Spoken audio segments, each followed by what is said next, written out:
نحمده ونصلي على رسوله الكريم اما بعد فاعوذ بالله من الشيطان الرجيم بسم الله الرحمن الرحيم ألم تر إلى الذين تولوا قوما غضب الله عليهم ما هم منكم ولا منهم ويحلفون على الكذب وهم يعلمون أعد الله لهم عذابا شديدا إنهم ساء ما كانوا يعملون اتخذوا أيمانهم جنة فصدوا عن سبيل الله فلهم عذاب مهين لن تغني عنهم أموالهم ولا أولادهم من الله شيئا أولئك أصحاب النار هم فيها خالدون يوم يبعثهم الله جميعا فيحلفون له كما يحلفون لكم ويحسبون أنهم على شيء ألا إنهم هم الكاذبون استحوذ عليهم الشيطان فأنساهم ذكر الله أولئك حزب الشيطان ألا إن حزب الشيطان هم الخاسرون صدق الله العظيم رب اشرح لي صدري ويسر لي أمري واحلل عقدة من لساني يفقهوا قولي اللهم ربنا ألهمنا رشدنا وأعذنا من شرور أنفسنا اللهم أرنا الحق حقا وارزقنا اتباعه وأرنا الباطل باطلا وارزقنا اجتنابه اللهم إنا نعوذ بك من النفاق والرياء اللهم حبب إلينا الإيمان وزينه في قلوبنا ووفقنا لما تحب وترضى آمين يا رب العالمين۔ میں آج سے ایک کوشش کا شعوری طور پر آغاز کر رہا ہوں، اور وہ یہ کہ یہ درس ہمارا 1 گھنٹے سے زیادہ نہ بڑھا کرے، اور اس کے بعد سوال جواب کے لیے جو وقت صرف ہو پھر ہم فارغ ہو کر نماز ادا کر لیا کریں۔ اس کا تقاضا بہت سے احباب کی طرف سے ہے، اور مجھے یہی بتایا گیا ہے کہ انشاءاللہ اس سے مزید فائدہ ہوگا اور افادے کا حلقہ وسیع ہوگا، واللہ عالم۔ تو اگرچہ میرا اپنا ایک مزاج بن چکا ہے، لیکن یہ کہ میں پوری کوشش کروں گا کہ اس پر عمل کروں۔ وَمَا التَّوْفِيقُ إِلَّا مِنْ عِنْدِ اللَّهِ۔ یہی وجہ ہے کہ اگرچہ میں نے پہلے یہ اعلان کیا تھا کہ سورہ مجادلہ کا یہ تیسرا رکوع جو 9 آیات پر مشتمل ہے ہم ایک ہی نشست میں پڑھیں گے، لیکن میں نے آج 6 آیات کی تلاوت کی ہے اور 3 آیات کو اگلے درس کے لیے رکھ لیا ہے۔ سورہ مجادلہ کے بارے میں بارہا یہ عرض کر چکا ہوں کہ اس میں اور سابقہ صورت یعنی سورہ حدید میں جوڑے ہونے کی نسبت بتمام و کمال موجود ہے۔ ان تمام صورتوں کے بارے میں بھی ایک بات ذہن میں تازہ کر لیجئے، جو میں نے ابتدا میں جو تمہیدی باتیں عرض کی تھیں ان میں بیان کی تھی کہ یہ تمام صورتیں تعداد میں 10 ہیں، یہ سورہ حدید سے سورہ تحریم تک۔ ان میں اصل خطاب امت مسلمہ سے ہے، مسلمانوں سے ہے، کفار سے، مشرکین سے، یہود سے، نصارہ سے کوئی خطاب نہیں ہے تو بالکل ضمنی انداز میں ہے، اور ان کا تذکرہ بھی جو ہے تو وہ مسلمانوں کے لیے بطور نشان عبرت کہ انہوں نے یہ ٹھوکریں کھائیں، اس راہ سے ان میں گمراہی پیدا ہوئی، اس طرح یہ راندہ درگاہ حق ہوئے، تو ان راہوں سے اور ان خطاؤں سے اور ان غلطیوں سے اپنے آپ کو بچاؤ۔ اب ظاہر بات ہے کہ مسلمانوں میں جس وقت کہ یہ صورتیں نازل ہو رہی تھیں،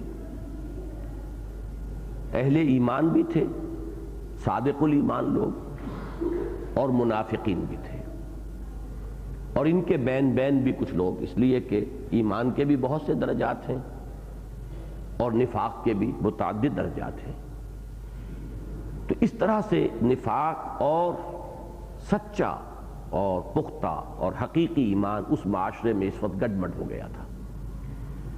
اگر اس کا اندازہ کرنا ہو کہ منافقین کی ریشہ دوانیاں کس حد تک بڑھ چکی تھی اس وقت، تو سورہ نساء اور سورہ احزاب کا اگر مطالعہ کیا جائے اور سورہ نور کا بھی، یہ تینوں صورتیں جو ہیں مدنی دور کے وسط میں نازل ہوئی ہیں، سن 5 سن 6 ہجری، یہ ان کا زمانہ نزول ہے۔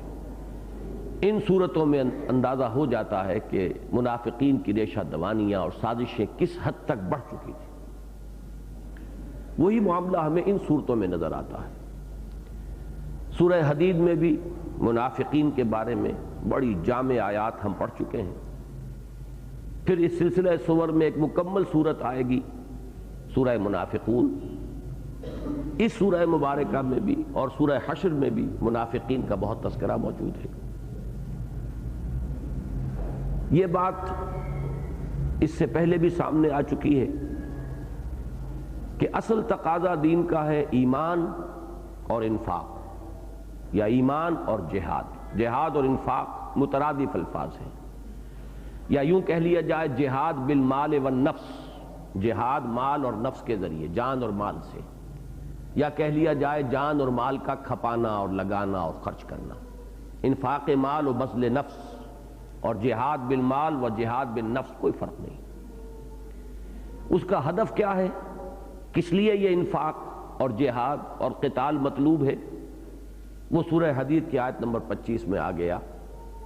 اللہ تعالیٰ نے جو نظام عدل و قسط عطا فرمایا ہے اپنے نبیوں کے ذریعے، اپنی کتابوں کے ذریعے، اس کو بالفعل قائم کرنا، اور جو لوگ بھی اس کے قیام کی راہ میں مزاحم ہوں، مانے ہوں، ان سے کشمکش، مقابلہ، یہاں تک کہ ضرورت پیش آ جائے تو تلوار ہاتھ میں لے کر، یعنی اسلحہ کی قوت کے ساتھ ان کی سرکوبی۔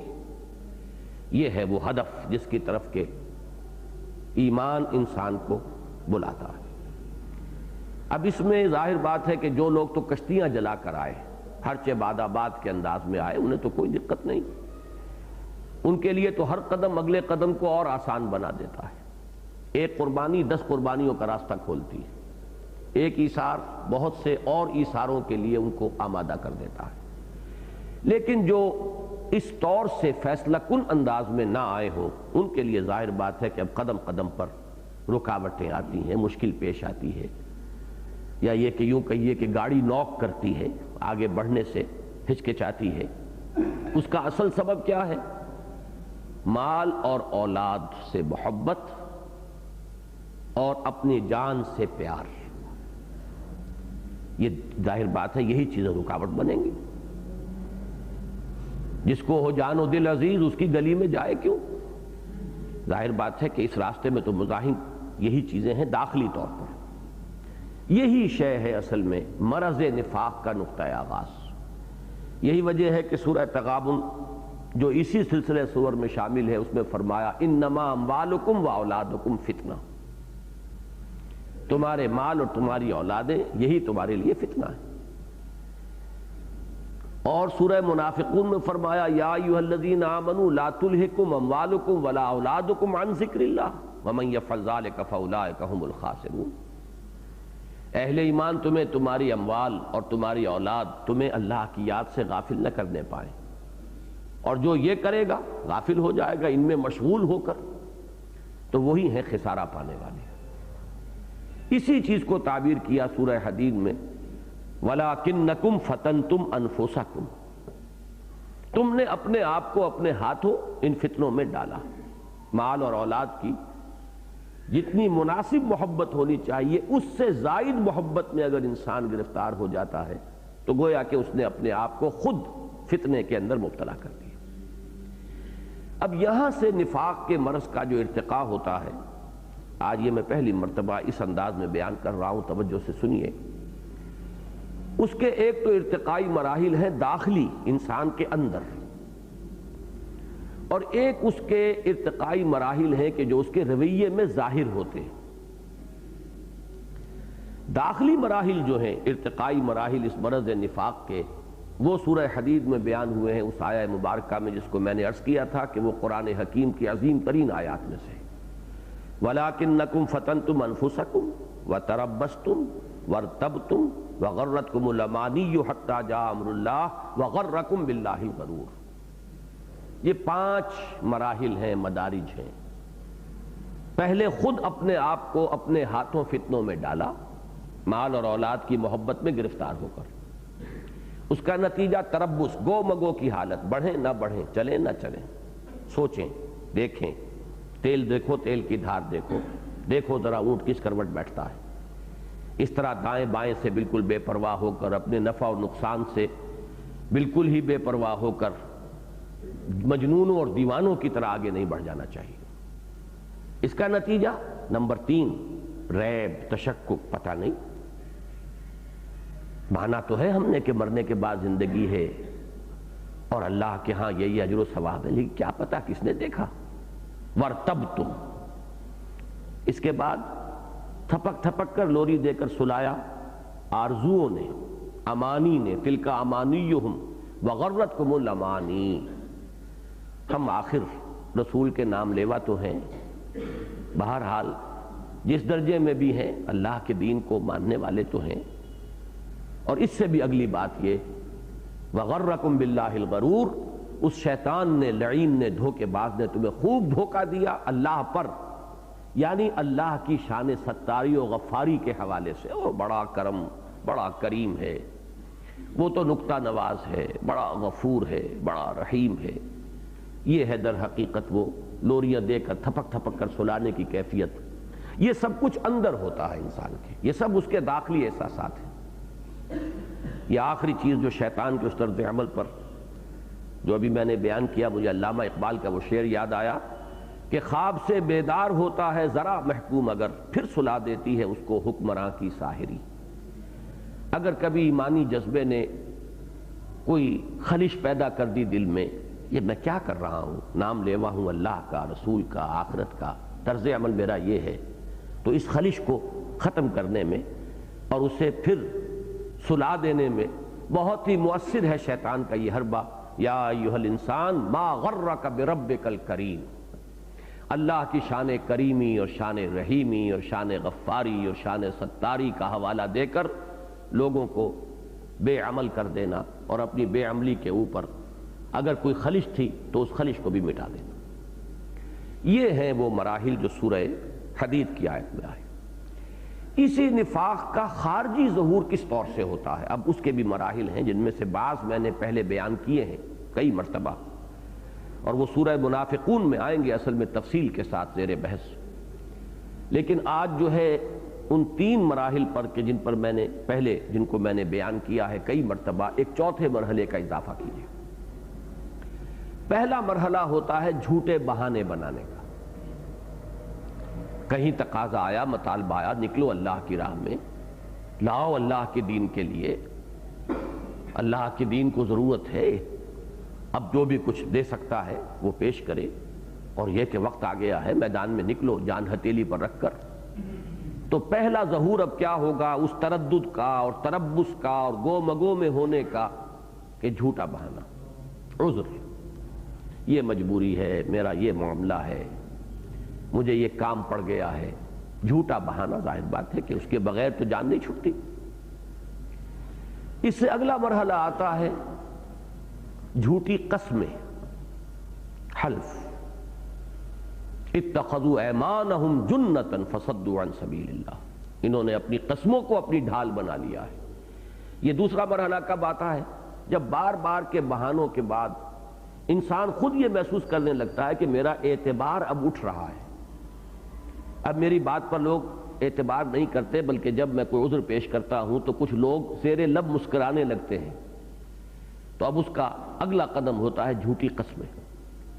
خدا کی قسم جو میں کہہ رہا ہوں صحیح ہے، میری مجبوری ہے، میرا یہ عذر ہے، میرا یہ معاملہ ہے۔ اس کی تیسری سٹیج ہے صادق الایمان لوگوں سے بغض اور دشمنی کہ ان لوگوں نے ہمیں مصیبت میں ڈالا ہوا ہے. یہ بھی اگر اس طرح سے کہ ادھر پکار آئی اور ادھر یہ لپک کر حاضر ہو گئے، اگر یہ طرز عمل اختیار نہ کرتے تو پھر ہمارے لیے بھی یہ مصیبت نہ ہوتی، ہم نمایاں نہ ہوتے. ظاہر بات ہے کہ تعرف الاشیاء بازدادہا، چیزیں نمایاں ہوتی ہیں اپنے ازداد سے.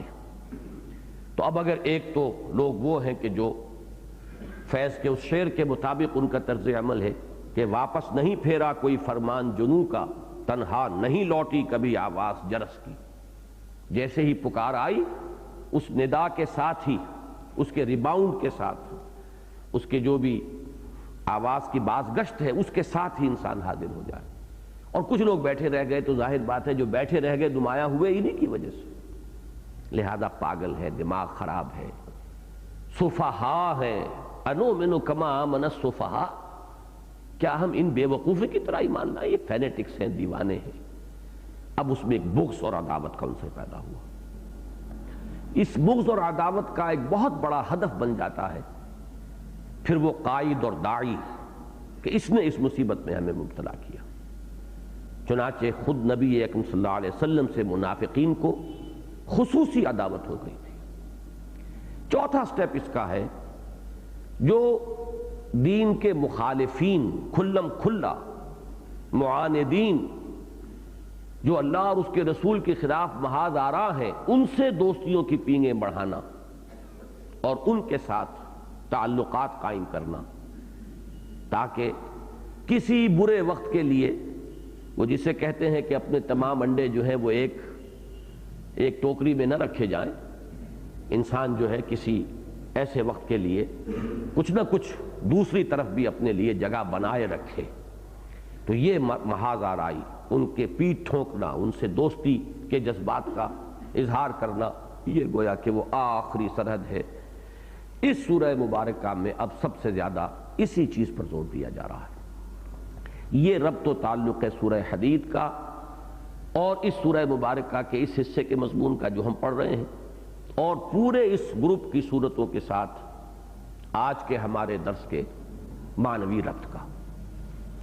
اب چلیے، فرمایا الم تر الی الذین تولوا قوما غضب اللہ علیہم. کیا تم نے نہیں دیکھا؟ یہ وہی الم ترا ہے، میں پہلے بھی بیان کر چکا ہوں. دیکھا، غور کیا، یہ سب اس کے مفہوم میں شامل ہے.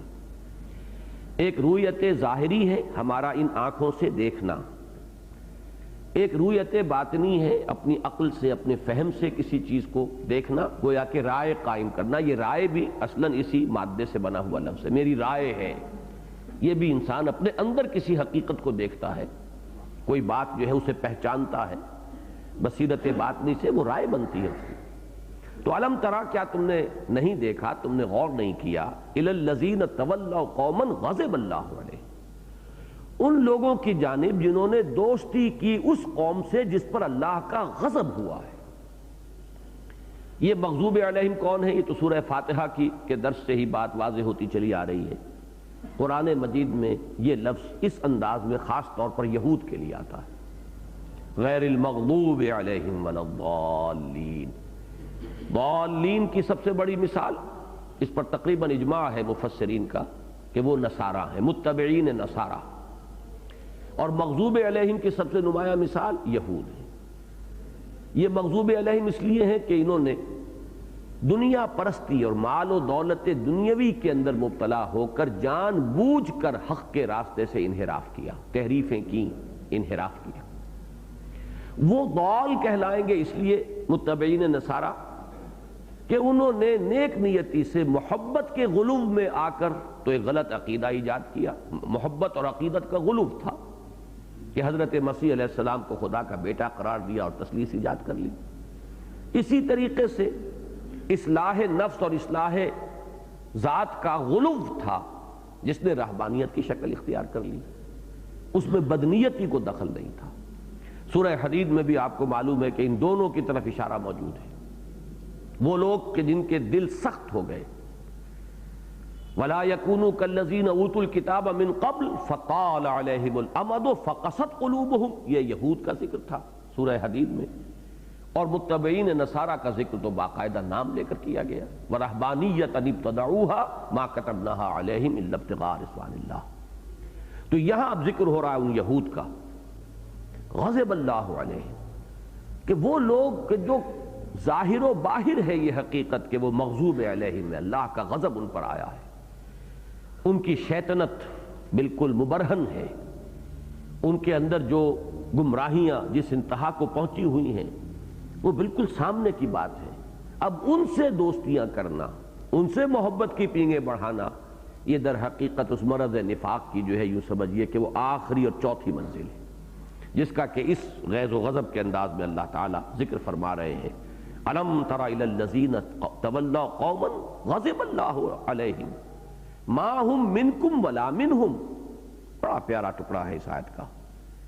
وہ لوگ جو ان سے محبت کی پینگیں بڑھا رہے ہیں وہ نہ تم میں سے ہیں نہ ان میں سے ہیں، یہ نفاق کی بڑی اہم حقیقت ہے، اس لیے کہ کوئی شخص کسی کا اس وقت بنتا ہے جبکہ اس میں خلوص ہو، کسی کا بھی ہونا یہ اس بات کا متقاضی ہے کہ اگر اس پر کوئی برا وقت آئے تو آپ اس کے ساتھ ہو، اس کے شانہ بشانہ کھڑے ہو، جو تکلیف اسے آئے اسے شیئر کرنے کے لیے تیار ہو، اور جس کا مرض ہی یہ ہے کہ جان و دل عزیز ہے، جسے جان و مال جس کو محبت ہے ان سے، وہ ظاہر بات ہے کہ یہی تو یکسوئی کے ساتھ کسی کا وہ ہو نہیں سکتا، لہذا نہ تو وہ تم میں سے ہیں، اگرچہ قانوناً تو تم میں سے ہیں، منافق ہے لیکن ہے تو قانوناً مسلمان، بظاہر وہ تم میں سے ہیں لیکن وہ تم میں سے نہیں ہے، اس لیے کہ حقیقی ایمان سے محروم ہے، لیکن ان میں سے بھی نہیں ہے، اس لیے کہ اگر کبھی ان پر برا وقت آ گیا تو یہ ان کا ساتھ نہیں دیں گے،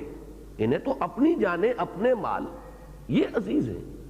چنانچہ اسی کا آپ دیکھیں گے کہ اگلی سورہ مبارکہ میں بڑی تفصیل کے ساتھ ذکر آئے گا کہ سورہ بنی نذیر بھی اس کو کہا جاتا ہے، سورۃ الحشر کو، کہ اس کو بعد آئے گی، اور غزوہ بنی نذیر کا جو تذکرہ وہاں ہو رہا ہے اس میں تفصیل سے یہ بات آئے گی کہ منافقین نے ان یہودیوں کی، اس قبیلے کی خوب پیٹ ٹھونکی تھی کہ تم لوگ ڈٹے رہو، ہم تمہارا ساتھ دیں گے، اگر تمہیں نکالا گیا تو ہم بھی نکلیں گے، لیکن یہ کہ بعد میں ثابت ہو گیا کہ جب انہیں جلا وطن کیا گیا تو ان منافقین میں سے کسی نے ان کا ساتھ نہیں دیا، جب وقت آ گیا تو وہ ان کی مدد کے لیے یا ان کی نصرت کے لیے میدان میں نہیں آئے۔ میدان میں ہی آنا ہوتا تو اسلام ہی کے لیے کیوں نہ آتے، میدان ہی میں آنا ہوتا تو اللہ اور اس کے رسول کے لیے کیوں نہ آتے؟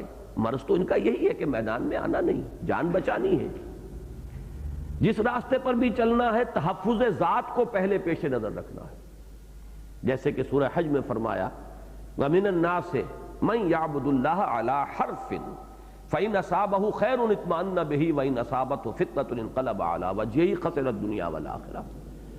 انسانوں میں سے کچھ ایسے بھی ہیں کہ جو بندگی تو اللہ کی کرنا چاہتے ہیں لیکن کنارے کنارے رہ کر مجدھار میں کودنے کو تیار نہیں ہیں، بچ بچ کر چلنا چاہتے ہیں، اگر خیر ہو، خیریت رہے، خیر ملے تو کیا کہنے، بڑے مطمئن، شاداں و فرحاں، اور اگر کہیں مشکل آ جائے، آزمائش کا مرحلہ آ جائے، امتحان کی گھڑی آ جائے تو اوندھے منہ گر پڑتے ہیں۔ یہی ہے دنیا اور آخرت دونوں کا خسارہ، جس کو اقبال نے کہا ہے کہ تو بچا بچا کے نہ رکھ اسے، تیرا آئینہ ہے وہ آئینہ کہ شکستہ ہو تو عزیز تر ہے نگاہ آئینہ ساز میں۔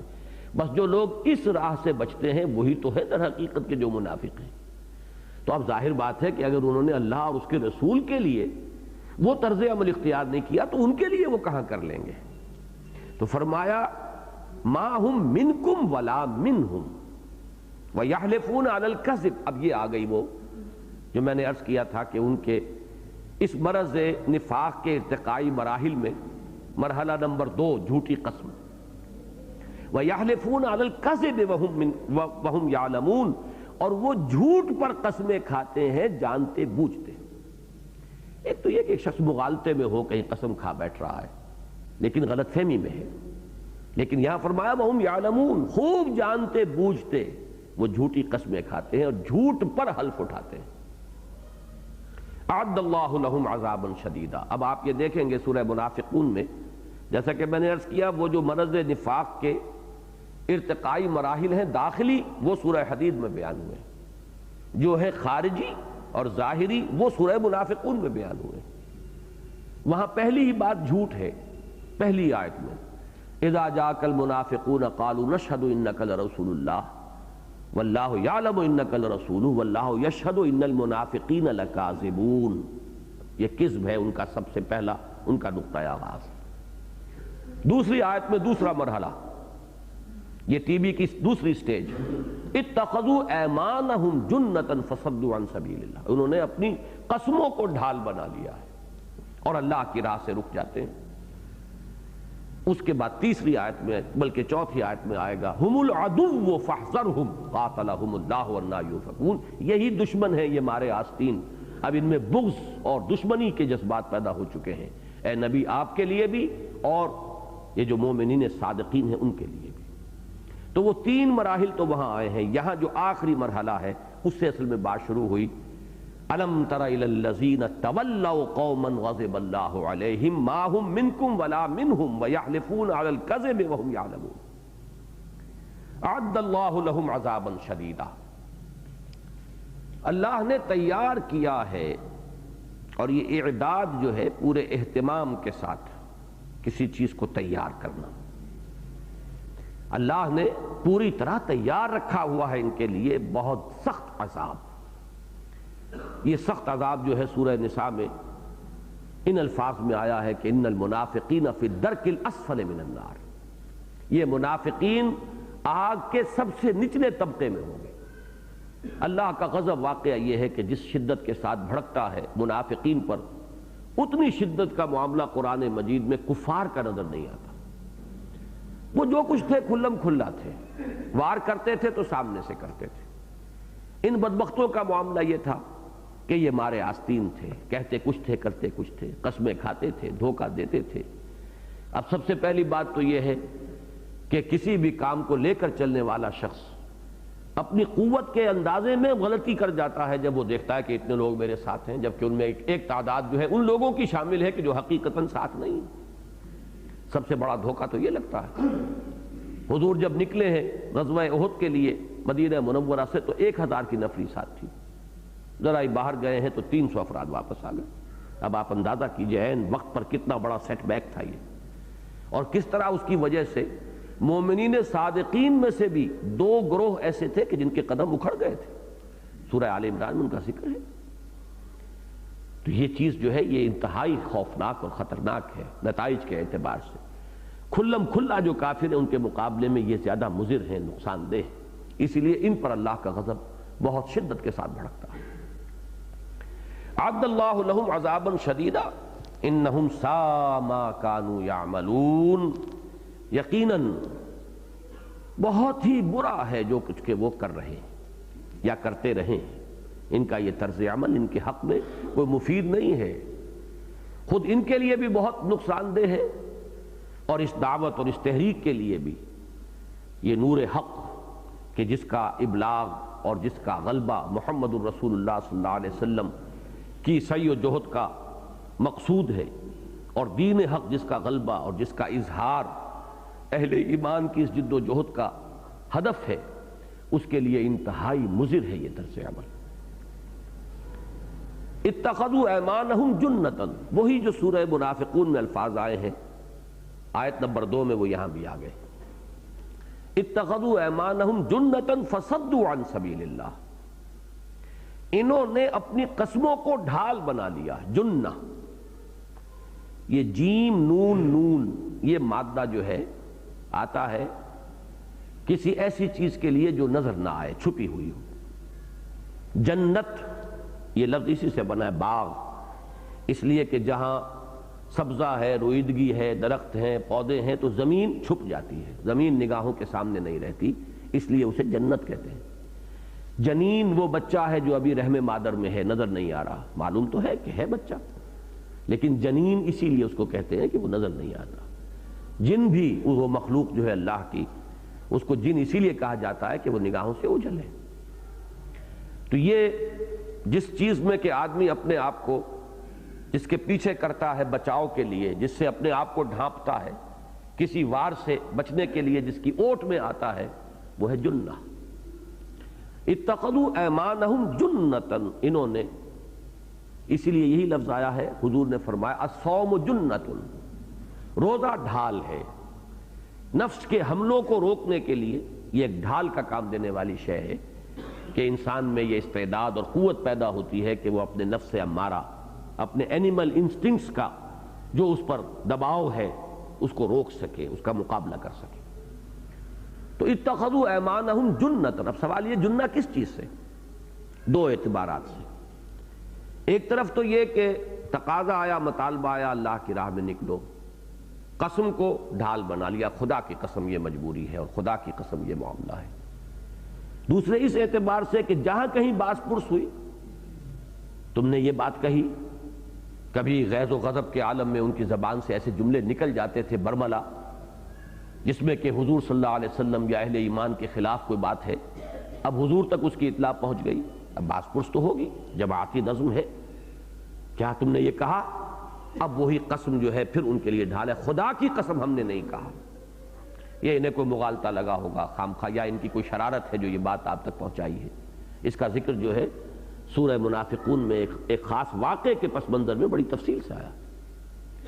تو یہ جنہ انہوں نے اپنی قسموں کو بنایا۔ حضور صلی اللہ علیہ وسلم اپنی مروت میں، اپنی شرافت میں آپ تسلیم کر لیتے تھے، اچھا ٹھیک ہے، اب ایک انسان بظاہر تو شریف انسان ہے اور وہ بہرحال اپنے معاشرے کے اندر کچھ حیثیت کے حامل لوگ تھے، کو مال اور اولاد کی بیڑیاں ضرورت سے زیادہ پاؤں میں پڑی ہوئی تھی، تبھی تو اس راستے میں آگے بڑھے تھے، لہذا صاحب حیثیت اور ان کا اثر و رسوخ اپنے معاشرے میں، جیسے کہ عبداللہ ابن ابی کی مثال ہے، خزرج کا سردار، خزرج بڑا قبیلہ مدینے کا، اس کو تو بادشاہ بنانے کا فیصلہ ہو چکا تھا، تاج تیار ہو چکا تھا کہ حضور صلی اللہ علیہ وسلم تشریف لے آئے، اس کی وہ بادشاہی کے خواب سارے درہم برہم ہو گئے، لیکن اس سے اندازہ تو آپ کو ہو گیا نا کہ اس کی کیا حیثیت تھی۔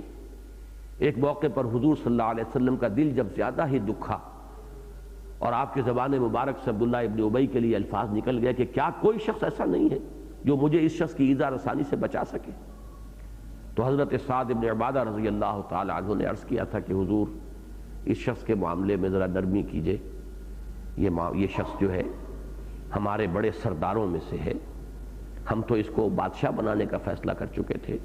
یعنی گویا کہ حضرت سعد بن عبادہ نے توجہ دلائی ہے کہ اس کا اثر و رسوخ ہے، اس کے خلاف کوئی اقدام جو ہے وہ بہت سے مسائل پیدا کر سکتا ہے، دعوت کے لیے، تحریک کے لیے، اہل ایمان کی جماعت کے لیے بہت سے مسائل پیدا ہو سکتے ہیں۔ تو اب یہ ان کا معاملہ تھا، لہذا حضور صلی اللہ علیہ وسلم ان کی قسموں کو قبول کر لیتے تھے، ان کے عذرات کو بھی قبول فرما لیتے تھے۔ اتخذوا ایمانہم جنۃ فصدوا عن سبیل اللہ، تو وہ رک گئے۔ یہ صد یصد صدودن، یہ لازم اور متعدی دونوں معنی دیتا ہے۔ لازم اور متعدی کا فرق کیا ہے؟ رک جانا یہ فعل لازم ہے، روک دینا کسی کو یہ فعل متعدی ہے، اس فعل کا اثر کسی اور تک پہنچا ہے۔ تو فعل لازم اور فعل متعدی میں یہی فرق ہے۔ تو صد یصد کے معنی رکنا بھی ہے، روکنا بھی ہے۔ تو یہاں پر اصل میں یہ اس فعل لازم کے مفہوم میں آ رہا ہے، اللہ کی راہ سے رکنے کے لیے انہوں نے اپنی قسموں کو اپنے لیے ڈھال بنا لیا ہے، پناہ گاہ بنا لیا ہے۔ اب دیکھیے یہاں تو پچھلی آیت کا آخری ٹکڑا انہم ساء ما کانوا یعملون تھا، اور یہ دوسری آیت ہے اتخذوا ایمانہم جنۃ فصدوا عن سبیل اللہ۔ سورہ منافقون میں یہ آیت کس طرح آئی ہے؟ عکسی ترتیب سے، اتخذوا ایمانہم جنۃ فصدوا عن سبیل اللہ انہم ساء ما کانوا یعملون۔ تو وہ ساء ما کانوا یعملون یہاں جو آیت ما سبق ہے اس کا آخری ٹکڑا ہے، اور وہاں وہ اسی آیت کا اختتامی ٹکڑا ہے۔ بہرحال مفہوم بالکل واضح ہے، انہوں نے اپنی قسموں کو ڈھال بنا لیا ہے، پس وہ رک گئے ہیں اللہ کے راستے سے۔ بہرحال امکان موجود ہے، ان کا یہ طرز عمل ظاہر بات ہے کہ دوسروں کو روکنے کا بھی ذریعہ بن جاتا تھا، جیسا کہ میں نے مثال ابھی دی، عالم واقعہ میں تو معاملات اسی طور سے ہوتے، عین وقت پر کچھ لوگ پیچھے ہٹ گئے تو دوسروں کے بھی پائے ثبات میں کچھ نہ کچھ تزلزل، کچھ نہ کچھ لغزش چاہے عارضی طور پر آئے وہ آئے گی۔ ابھی تک ہمارا اندازہ یہ تھا کہ ہمارے اتنے لوگ ہیں یہاں موجود میدان میں، اب ایک دم 1/3 نفری جو ہے چھوڑ کر چلی گئی، تو بہرحال عالم واقعہ میں، عالم اسباب میں اس کے کچھ اثرات باقی لوگوں کے اوپر بھی مترتب ہوتے ہیں۔ تو اس طرح یہ سدا یا سدو فعل لازم سے آگے بڑھ کر فعل متعدی کی شکل بھی اختیار کر لیتا ہے از خود، لیکن بنیادی طور پر یہاں اندازہ یہی ہوتا ہے کہ یہ لفظ فعل لازم کی شکل میں آیا ہے کہ رکنے کے لیے، خود اس راہ میں آگے بڑھنے سے اپنے آپ کو روکنے کے لیے، خود رکنے کے لیے انہوں نے اپنی قسموں کو اپنی ڈھال بنا لیا ہے۔ فَلَهُمْ عَذَابٌ مُهِينٌ، پس ان کے لیے ہے اہانت آمیز عذاب، مہین، اہانہ یہین و مہین، یہ باب افعال سے اہانت ہم اردو میں بولتے ہیں، اہانت آمیز، رسوا کن، ذلت، ذلیل و خوار کر دینے والا عذاب۔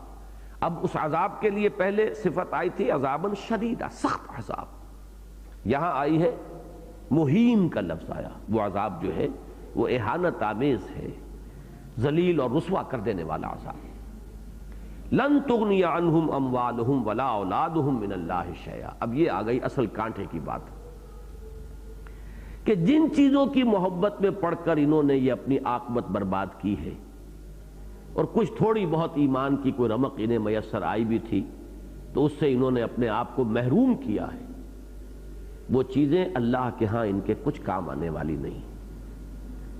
اس عذاب شدید اور عذاب مہین سے لن تغنی عنہم اموالہم ولا اولادہم من اللہ شیئا، نہیں بچا سکیں گی انہیں نہ ان کے اموال اور نہ ان کی اولاد اللہ سے کچھ بھی۔ سارا تکیہ ان پر، سارا بھروسہ ان پر، ساری محبت ان سے، پوری زندگی انویسٹ کر دی ان پر، ساری توانائیاں اور قوتیں لگا دی، اس لیے ظاہر بات ہے کہ یہی تو ہے، اکثر و بیشتر اپنے غریبانوں میں جو شخص بھی جھانکے گا یہی نظر آئے گا۔ انسان اپنی توانائیوں کو کہاں لگاتا ہے، کہاں کھپاتا ہے؟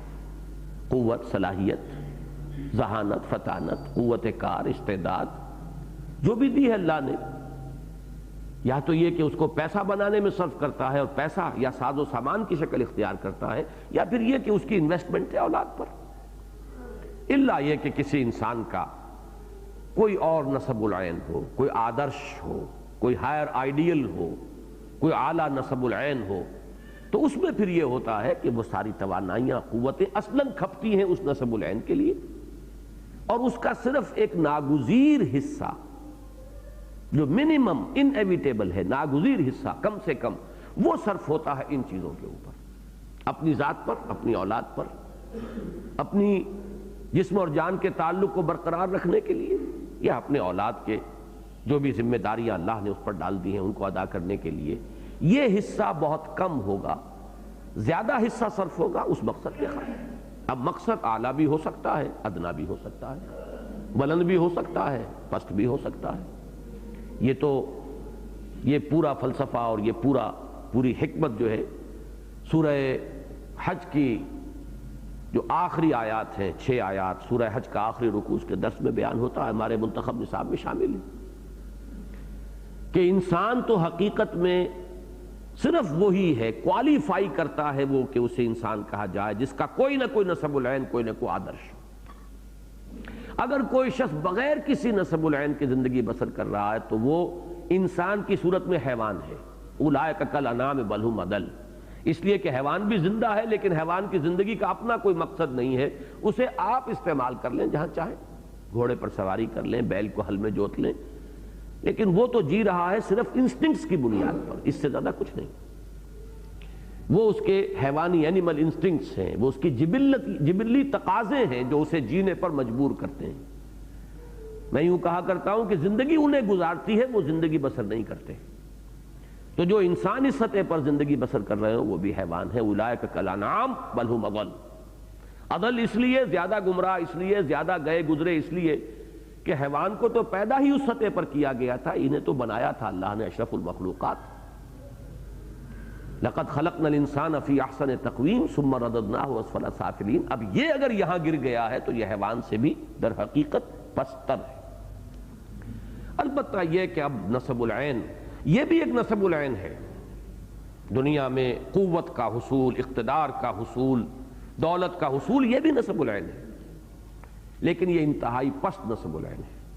اپنی ہی ذات، خود پرستی، اپنی ہی ذات کا طواف، یہ بھی ایک نسب العین ہے۔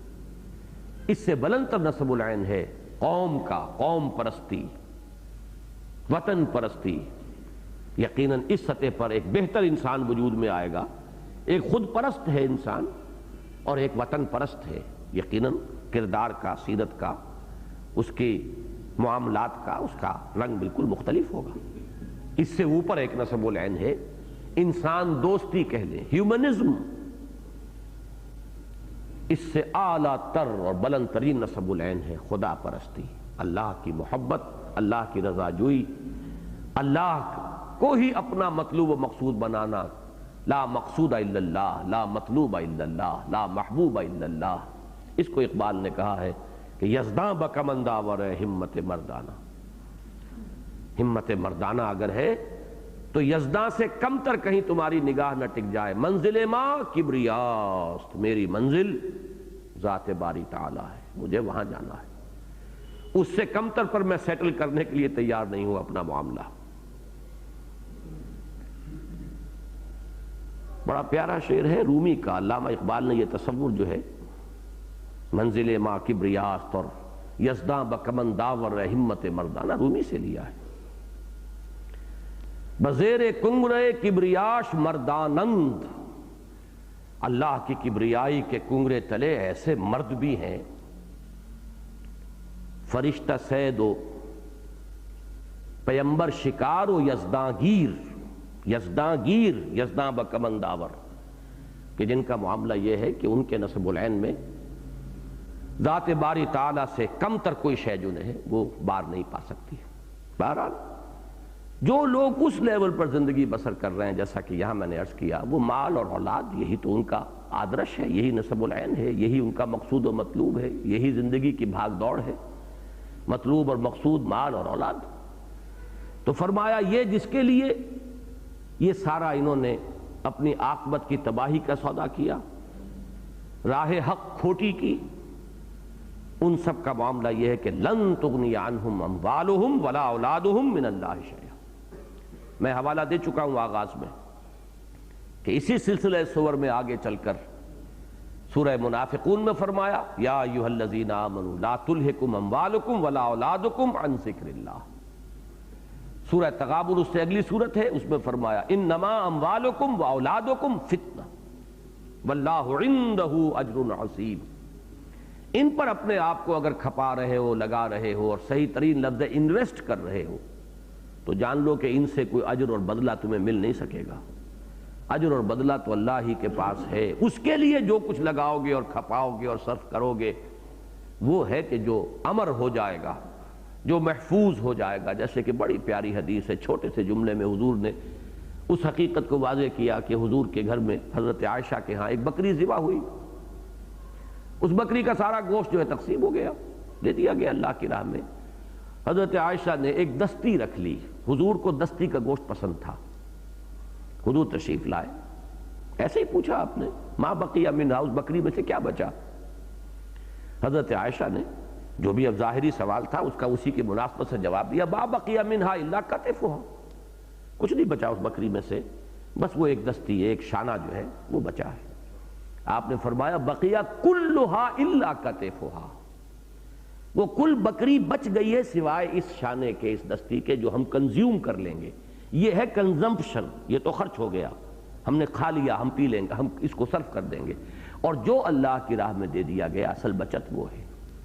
تو بقیہ کلھا الا کتفھا، یہ ہوگا انداز پھر لن تغنی عنہم اموالہم ولا اولادہم من اللہ شیئا اولئک اصحاب النار ھم فیہا خالدون، یہ لوگ آگ والے ہیں اور اس میں ہمیشہ ہمیش رہیں گے۔ یوم یبعثہم اللہ جمیعا، اب دیکھیے یہ بھی ایک بڑی عجیب نفسیاتی کیفیت کو ظاہر کر رہی ہے آیت مبارکہ۔ وہ کیفیت کیا ہے؟ عادت بن جانا انسان کی۔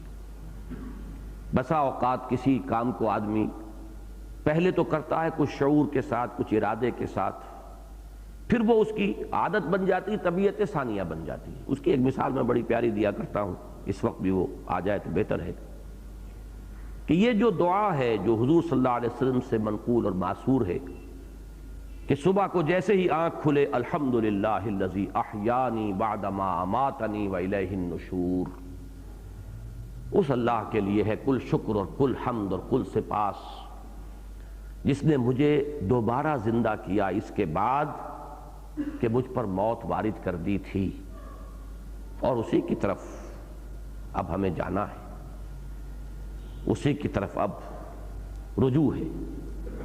اب آپ اندازہ کیجئے کہ جو شخص ہر صبح آنکھ کھلتے ہی یہ الفاظ ادا کرتا ہو یا اس کی زبان پر آ جاتے ہوں، حشر کی صبح میدان حشر میں جب آنکھ کھلے گی تو بالکل بے اختیار یہ الفاظ اس کی زبان پر آ جائیں گے، اور وہ ہوگا اصل مرحلہ، اصل موقع ان الفاظ کا، صحیح محل۔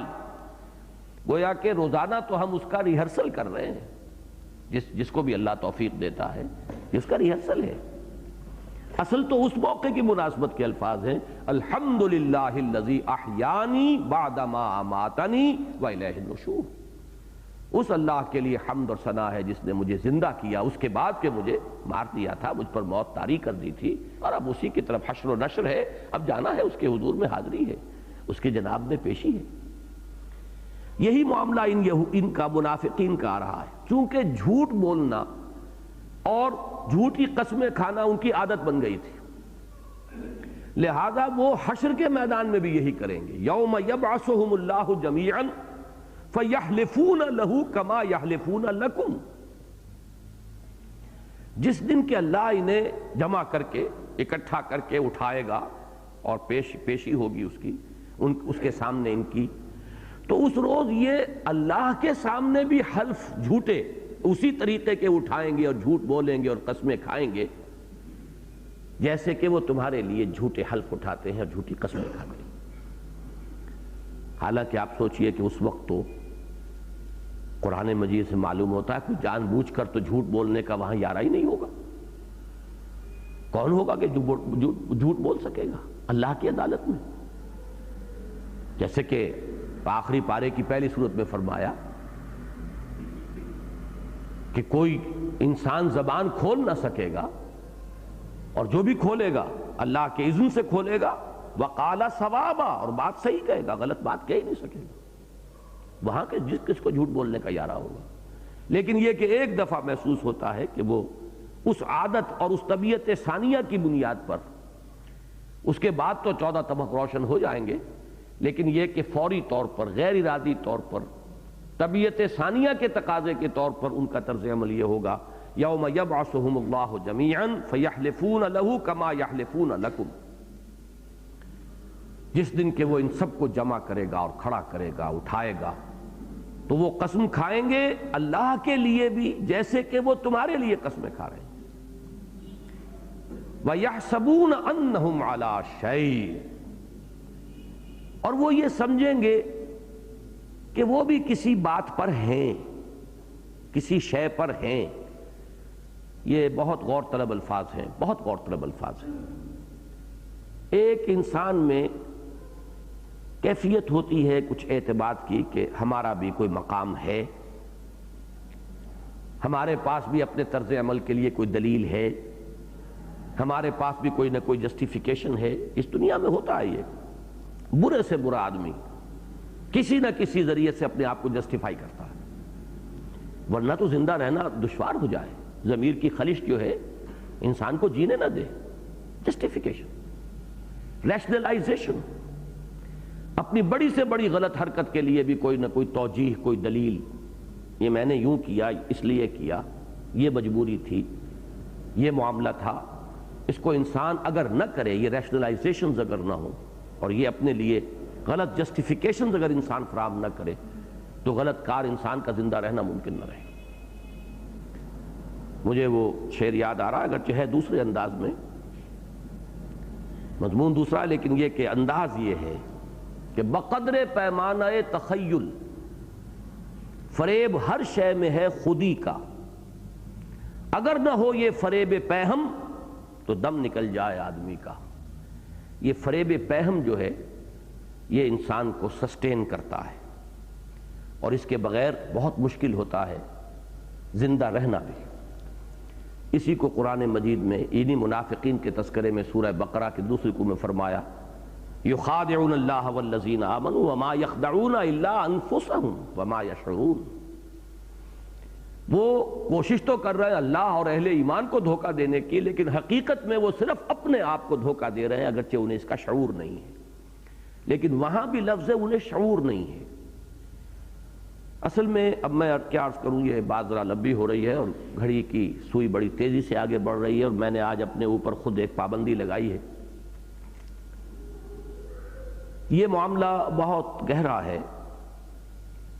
بسا اوقات انسان ڈٹ کر جھوٹ بولتا ہے اپنے آپ کو جسٹیفائی کرتے ہوئے، اور ایک خاص معاملہ بعض حضرات کے بارے میں کبھی گفتگو ہوتی ہے تو پوچھا جاتا ہے کیا آپ کا خیال ہے کہ وہ شخص مخلص نہیں ہے؟ تو میں ایک بات کہا کرتا ہوں جب ہم کوئی تنقیدی بات کریں یا کوئی، تو بھائی مخلص یہ بات سمجھنا بہت مشکل ہے کہ کون مخلص ہے، بلکہ یہ کہنا بھی کہ اخلاص نام کس شے کا ہے۔ اس لیے کہ ایک شخص دین کے ساتھ مخلص ہے، ایک شخص وطن کے ساتھ مخلص ہے، ایک شخص اپنی ذات کے ساتھ مخلص ہے، تو خلوص تو اس میں وہاں بھی موجود ہے، ذات کا خلوص ہے۔ پھر یہ کہ میں اس وقت تک کسی شخص کو نہیں کہہ سکتا کہ وہ جان بوجھ کر دھوکہ دے رہا ہے جب تک کہ خود اپنے اندر اس کی جسٹیفیکیشن جو ہے وہ برقرار رہتی ہے۔ جب بالکل اپنی اندر کی جسٹیفیکیشن بھی جواب دے جائے اور پھر وہ جان بوجھ کر جو ہے وہ ایک غلط بات کر رہا ہو، تب وہ مرحلہ آ جاتا ہے واقعتاً کہ شعوری طور پر ایک شخص دھوکہ دے رہا ہے۔ لیکن جب تک ایک شخص اپنے اندر اپنے آپ کو جسٹیفائی کرتا چلا جائے تو کسی نہ کسی درجے میں اس کا ایک یہ جو کیفیت اس میں بیان ہوئی ہے کہ یحسبون انہم علی شیء، یہ کیفیت برقرار رہتی۔ اور نفاق کے ضمن میں جو میں نے کئی مرتبہ بڑی تفصیل سے بیان کیا ہے نفاق کی حقیقت کو اور اس کے مراحل کو، تو پہلی ہی تقسیم میں یہ کر دیا کرتا ہوں کہ ایک نفاق شعوری ہوتا ہے اور ایک نفاق غیر شعوری ہوتا ہے۔ ایک شخص ہے کہ جو دھوکہ دینے کے لیے ہی اسلام میں داخل ہوا ہے۔ کوئی ہندو ہے جس نے مسلمان کا لبادہ اوڑھا ہے، بلکہ ختنہ بھی کرا لی ہے اور نماز بھی سیکھ لی ہے، اس لیے کہ پاکستان میں وہ جاسوسی کے لیے داخل ہونا چاہتا ہے۔ اسے سب پتا ہے کہ میں کیا ہوں اور کیا نہیں۔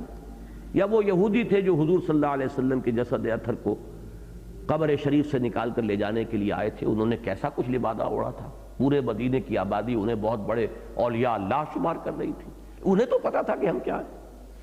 ایک یہ نوعیت ہے۔ یا جیسے یہودیوں نے سازش کی تھی کہ صبح کو ایمان لاؤ شام کو مرتد ہو جاؤ، تاکہ جو یہ ایمان کی ہوا قائم ہو چکی ہے، ساکھ بن گئی ہے، یہ ساکھ ختم ہو جائے، ہوا خیزی ہو جائے۔ تو ظاہر بات ہے چند گھنٹے جو انہوں نے حالت ایمان میں یا حالت اسلام میں گزارے ہیں، بظاہر انہیں معلوم تھا کہ ہم ایک لمحے کے لیے بھی ایمان نہیں لائے۔ لیکن اس نوعیت کا نفاق بہت ہی شاذ ہے۔ اصل نفاق یہ ہوتا ہے جیسا کہ سورہ منافقون میں تفصیل سے آئے گا، ایمان تو لائے تھے، ذالک بانہم آمنوا، لیکن وہ تھا تذبذب والا ایمان، فیصلہ کن نہیں تھا، کشتیاں جلا کر نہیں آئے تھے، ہرچہ بادہ باد والی بات نہیں تھی، لیکن کوئی دھوکہ دینے کا ارادہ بھی نہیں تھا۔ جب تک کوئی مشکل نہیں آئی چلے ٹھیک ہے، جب مرحلہ آگے آزمائش، تقاضا، مطالبہ، اب نکلو، اب مصیبت آئی، اس میں ذرا تزلزل ہے، ایک قدم چلے تو دو قدم پیچھے ہٹے، لیکن یہاں پہ ابھی کوئی شعوری معاملہ نہیں، جھوٹی قسمیں کھا لی، جھوٹے بہانے بنا لیے، یہ سب غیر شعوری طور پر اندر ہی اندر سے وہ کھدائی ہو رہی ہے، ان کی شخصیت جو ہے کھوکھلی ہوتی چلی جا رہی ہے، لیکن کوئی بھی کسی مرحلے پر شعوری فیصلہ ان کا نہیں آیا۔ یہ ہے اصل میں وہ شے جس کی طرف اشارہ ہو رہا ہے، یحسبون انہم علی شیء۔ یہی الفاظ آئے ہیں سورہ مائدہ میں، جہاں کہ اہل کتاب کو خطاب کر کے فرمایا گیا ہے، یا اہل الکتاب لستم علی شیء حتی تقیموا التوراۃ والانجیل وما انزل الیکم من ربکم۔ یہ لستم علی شیء، یہ اس کا مفہوم اچھی طرح سمجھ لیجئے کہ انسان کو یہ محسوس ہو جائے کہ میرا کوئی موقف نہیں ہے، کوئی مقام نہیں ہے، کوئی جسٹیفیکیشن نہیں ہے، بلکہ اس آیت مبارکہ کے ضمن میں عرض کیا کرتا ہوں کہ یہاں ذرا سا اپنے گریبان میں جھانکنے کے لیے یا اہل القرآن کا لفظ رکھ کر بھی کبھی کبھی پڑھا کیجئے، یا اہل القرآن لستم علی شیء حتی تقیموا القرآن، کیا تم ہم سے دعائیں مانگتے ہو؟ تمہارا منہ نہیں ہے ہم سے ہم کلام ہونے کا جب تک کہ تم قرآن کو نافذ نہ کرو اور قائم نہ کرو۔ دعائیں مانگ رہے ہیں اور 40 دن تک دعائیں قنوت نازلہ مانگی جا رہی، لستم علی شیء، تمہاری حیثیت نہیں ہے کہ تم ہم سے کلام کرو۔ دعا کیسے کر رہے ہو جب اس قرآن کو پس پشت ڈالا ہوا تم نے، پھینکا ہوا ہے؟ نبذ فریق من الذین اوتوا الکتاب کتاب اللہ وراء ظہورہم یا اہل الکتاب لستم علی شیء حتی تقیموا التوراۃ والانجیل وما انزل الیکم من ربکم یا اہل القرآن لستم علی شیء حتی تقیموا القرآن۔ تو وہ یہ انداز ہے، وَيَحْسَبُونَ أَنَّهُمْ عَلَىٰ شَيْءٍ، ان کا یہ گمان ہوگا، خیال کر رہے ہوں گے کہ ہمارے پاس کوئی جسٹیفیکیشن ہے، کوئی نہ کوئی عذر ہے، کوئی دلیل ہے، ہمارا بھی کوئی مقام ہے، ہم بھی کچھ کہنے کے قابل ہیں۔ أَلَا إِنَّهُمْ هُمُ الْكَاذِبُونَ،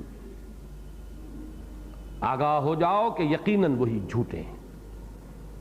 اب یہ جھوٹ وہی سورہ بقرہ کی جو آیات میں نے ابھی کوٹ کی اس میں بھی بار بار آتا ہے، وَلَا يَشْعُرُونَ وَلَا يَعْلَمُونَ، ان کو معلوم نہیں، انہیں شعور نہیں۔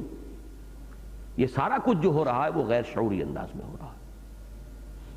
استحوذ علیہم الشیطان فانساہم ذکر اللہ، مسلط ہو گیا ہے ان پر شیطان، شیطان نے ان کو اپنی گرفت میں لے لیا ہے۔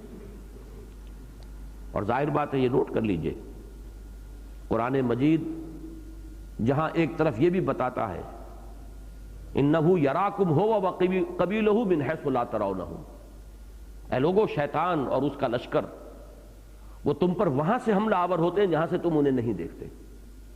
اور حدیث میں یہ بھی بیان کیا گیا ہے کہ ان الشیطان یجری من الانسان مجری الدم، کہ شیطان انسان کے وجود میں خون کی طرح سرایت کر جاتا ہے۔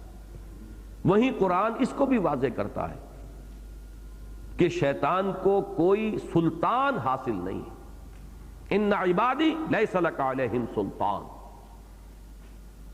میرے بندوں پر تجھے کوئی اقتدار، کوئی قوت، کوئی اختیار، کوئی سلطان حاصل نہیں ہوگا۔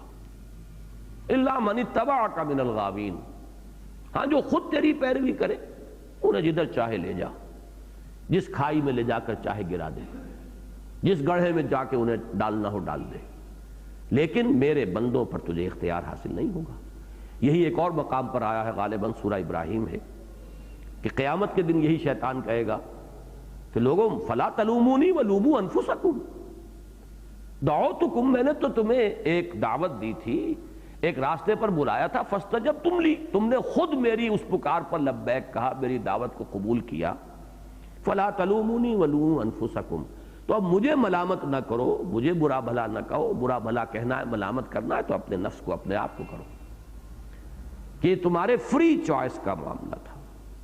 یہی الفاظ تھے جو سورہ حدید میں ہم نے پڑھے، وَلَٰكِنَّكُمْ فَتَنْتُمْ أَنفُسَكُمْ، تم نے خود اپنے آپ کو اپنے ہاتھوں فتنوں میں ڈالا۔ لیکن جب پھر یہ ہو جائے گا تو رفتہ رفتہ جب آپ راہ دے دیتے ہیں شیطان کو تو اب وہ آتا ہے، اس کی ریشہ دوانی بڑھتی ہے، یہاں تک کہ استحوذ علیہم الشیطان، شیطان نے ان پر پوری طرح تسلط کر لیا۔ اب وہ ان کی رگو پے میں سرایت کر چکا ہے، ان کے ریشے ریشے میں سرایت کر چکا ہے، ان پر اس کا تسلط بتمام و کمال ہو چکا ہے۔ فَأَنْسَاهُمْ ذِكْرَ اللَّهِ، تو اس نے بھلا دیا ہے انہیں اللہ کی یاد، غافل کر دیا اللہ کی یاد سے۔ یہاں پھر تعلق جوڑیے، سورہ ما سبق میں کیا فرمایا تھا؟ سورہ حدید میں أَلَمْ يَعْنِ لِلَّذِينَ آمَنُوا أَن تَخْشَعَ قُلُوبُهُمْ لِذِكْرِ اللَّهِ وَمَا نَزَلَ مِنَ الْحَقِّ، اور سورہ منافقون میں کیا فرمایا؟ یا ایھا الذین آمنوا لا تلہکم اموالکم ولا اولادکم عن ذکر اللہ۔ اگرچہ ذکر اللہ پر بھی اب یہ چونکہ درس دیتے ہوئے مجھے سال ہا سال بیت چکے ہیں، یہ مضامین زیر بحث آئے ہیں مختلف مواقع پر کہ ذکر اور ذریعہ ذکر میں فرق کرنا چاہیے۔ اور یہی فرق ہے جو ہمارے ہاں نہیں ہے. ایک ہے ذریعہ ذکر، ایک ہے اصل ذکر. اصل ذکر کیا ہے؟ استحضار اللہ فی القلب، دل میں اللہ کو موجود رکھنا، یہ ذکر ہے. چاہے زبان آپ کی خاموش ہو، لیکن یہ کہ اگر استحضار ہے اللہ کا دل میں تو ذکر ہے. اور اگر دل میں استحضار نہیں ہے تو چاہے آپ نے کئی تسبیحیں کر لی ہوں، ذہن کہیں ہے، خیال کہیں ہے، تصورات کہیں سے کہیں بھٹک رہے ہیں، اور صرف زبان چل رہی ہے ایک مشین کے مانند، تو وہ ذکر نہیں ہے. اسی لیے ذرائع ذکر میں سے شمار کیا گیا. اقیم الصلاۃ لذکری، نماز کو قائم کرو میری یاد کے لیے. اگر وہ یاد ہی نہیں حاصل ہوئی تو ٹھیک ہے، فرض ادا ہو گیا، اس کا اجر و ثواب ملے گا یقیناً. آپ نے وقت لگایا ہے، اسی وقت میں آپ کوئی اور پیسہ بناتے، کوئی اور کام دنیا کا کرتے، آپ نے اللہ کے لیے لگایا تو اجر و ثواب کے تو آپ مستحق ہو گئے، فرض ادا ہو گیا. لیکن وہ جو اس کا اصل مقصود تھا ذکر، وہ حاصل نہیں.